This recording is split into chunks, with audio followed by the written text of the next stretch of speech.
हमारे समुद्र की गहराई कितनी है? हमारी पृथ्वी पर जमीन वाला भाग लगभग 25% है और समुद्री भाग लगभग 75% से भी ज्यादा। अब आप अंदाजा लगा सकते हैं कि जब 25% वाले जमीनी भाग पर इंसानों की एक इतनी बड़ी सभ्यता का विकास हो रहा है, तो 75% से भी ज्यादा समुद्री भागों में क्या क्या हो सकता है। दोस्तों, आपको जानकर हैरानी होगी कि दुनिया भर के वैज्ञानिक आज तक 25% वाले जमीनी भाग को भी ठीक तरीके से नहीं समझ पाए हैं। आज भी पृथ्वी की जमीन पर ऐसी ऐसी गुफाएं मौजूद है, ऐसी ऐसी पहाड़ियां मौजूद हैं, जिनके बारे में हम इंसानों को कुछ भी नहीं पता। ऐसे में अंदाजा लगाना भी मुश्किल हो जाता है कि पृथ्वी के 75% से ज्यादा बड़े समुद्री इलाकों में किस तरीके की दुनिया बसती होगी। 10,994 मीटर। थोड़ा और गहराई में जाने के करीब 11,000 मीटर की गहराई तक पहुंचने के बाद हम समुद्र के भीतर उस गहराई तक पहुंच जाते हैं जितनी ऊंचाई पर कोई हवाई जहाज उड़ान भरता है। 10,994 मीटर की गहराई आज तक की हम इंसानों के द्वारा नापी गई समुद्र की सबसे गहरी जगह है। इस गहराई को वेस्ट पैसिफिक महासागर में नापा गया है और इस जगह को मारियाना ट्रेंच कहते हैं। वैसे पैसिफिक महासागर के अंदर खोजा गया ये पॉइंट आज तक का खोजा गया सबसे गहरा लेवल है। 6,000 मीटर। समुद्र तल से 6,000 मीटर की गहराई वाले विस्तार को हैडल्स जोन कहते हैं और यहाँ का वाटर प्रेशर एक इंसान पर जंबो जेट विमान रखने के बराबर होता है। यहाँ से अगर और नीचे जाएं तो 8,848 मीटर की गहराई समुद्र तल से ऊपर जमीन के ऊपर माउंट एवरेस्ट की चोटी के बराबर है। जाने की इस जगह पर अगर माउंट एवरेस्ट को लाकर रख दिया जाए तो पूरा माउंट एवरेस्ट डूब जाएगा और नीचे 10,916 मीटर की गहराई तक का विस्तार ये विस्तार है। इंसान सबसे पहले इतनी गहराई तक पहुंचा था। ये घटना साल 1960 की है, जब दो वैज्ञानिकों ने दुनिया के सबसे एडवांस सबमरीन को लेकर समुद्र की गहराई तक जाने की यात्रा शुरू की थी। लगभग 5 घंटा 30 मिनट के सफर के बाद वे लोग समुद्र के भीतर 10 मीटर की गहराई तक पहुंच गए। वहां पहुंचने के बाद उनके सबमरीन के ऊपर इतना अधिक प्रेशर लग रहा था कि ढांचा टूटने लगा था, जिसकी वजह से महज 15 मिनट बाद ही उन लोगों को वापस आना पड़ा। 1200 मीटर। थोड़ा और नीचे जाने पर यानी करीब 1200 मीटर की गहराई तक पहुंचने के बाद हम समुद्र के अंदर उस जगह तक पहुंच जाते हैं जहां तक समुद्री कछुओं का डीपेस्ट एरिया माना जाता है। यानी समुद्र में जितने भी कछुए पाए जाते हैं वो समुद्र के अंदर 1200 मीटर की गहराई के नीचे नहीं जा सकते। और गहराई में करीब 2000 मीटर नीचे जाने पर हमें यहाँ बहुत ही अद्भुत, खतरनाक और रोचक जीवों की अलग दुनिया दिखती है।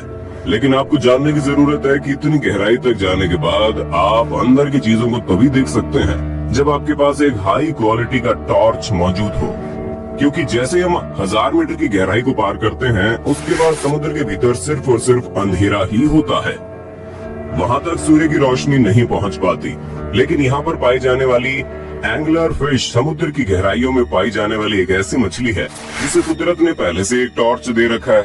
दरअसल इस मछली के मुंह के सामने बल्ब जैसी एक आकृति निकली हुई है और गहराई में करीब 2200 मीटर के लेवल पर आपको स्पर्म व्हेल दिखाई देगी और भीतर करीब 4000 मीटर की गहराई तक पहुंचने के बाद जो जगह आती है उसे डीपेस्ट जोन कहते हैं।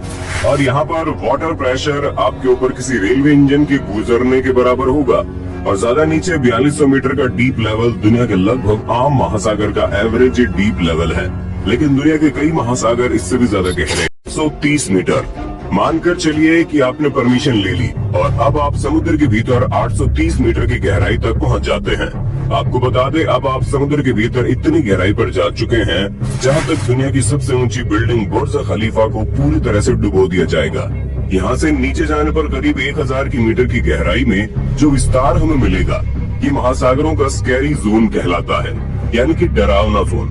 दरअसल 1000 मीटर की गहराई के बाद समुद्री इलाकों को डरावना जोन इसलिए कहते हैं क्योंकि यहाँ तक सूर्य की किरणें पहुँचनी बंद हो जाती है।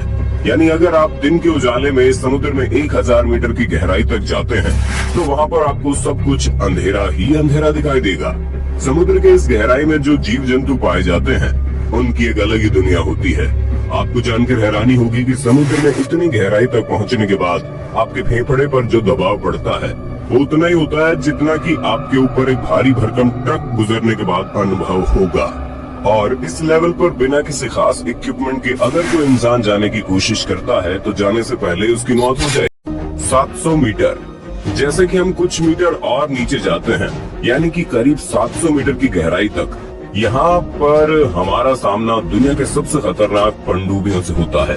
दुनिया के कई ऐसे देश हैं जो अपने पनडुब्बियों को गुप्त तरीके से समुद्र के भीतर किसी गहराई तक ले जाकर तैनात किए रहते हैं, और गलती से भी अगर हमारा सामना इन पनडुब्बियों से हो जाता है तो हमें उससे कोई खतरा महसूस होता है तो हमें पल भर में नष्ट कर दिया जाएगा।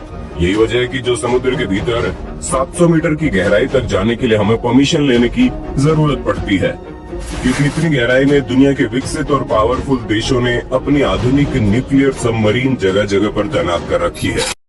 535 मीटर। थोड़ा और नीचे जाने पर, यानी करीब 535 मीटर की गहराई तक जाने पर हमें पता लगता है कि ये वही गहराई है जहाँ तक समुद्री पेंगुइन गोता लगा सकती है। यानी कि समुद्र में पाई जाने वाली पेंगुइन 535 मीटर से ज्यादा नीचे गोता नहीं लगा सकती। लेकिन इससे नीचे की जो गहराई होती है, वहाँ जाना किसी डायनामाइट की ढेर पर खड़े होने के बराबर होता है। मीटर।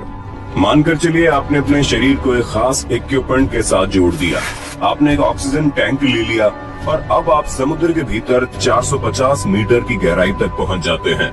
तो दोस्तों आपको बता दें, समुद्र के भीतर ये वही गहराई है जहां न्यूयॉर्क का एम्पायर स्टेट बिल्डिंग पूरी तरह से डूब सकता है। जैसे ही हम थोड़ा सा और आगे बढ़ते हैं, यानी कि करीब 500 मीटर की गहराई तक, तो आपको जानकर हैरानी होगी कि इतनी गहराई ही किसी ब्लू व्हेल की गोता लगाने की अधिकतम गहराई होती है।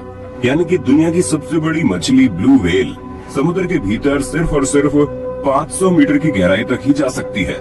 अगर कोई ब्लू व्हेल इससे अधिक गहराई तक जाने की कोशिश करती है तो संभव है उसके समुद्र के पानी के दबाव की वजह से उसके फेफड़े फट जाएंगे और ब्लू व्हेल की मौत हो जाएगी। दोस्तों जैसे जैसे हम समुद्र की गहराई में जाते हैं, वैसे वैसे समुद्र के पानी का दबाव हमारे शरीर के ऊपर बढ़ने लगता है।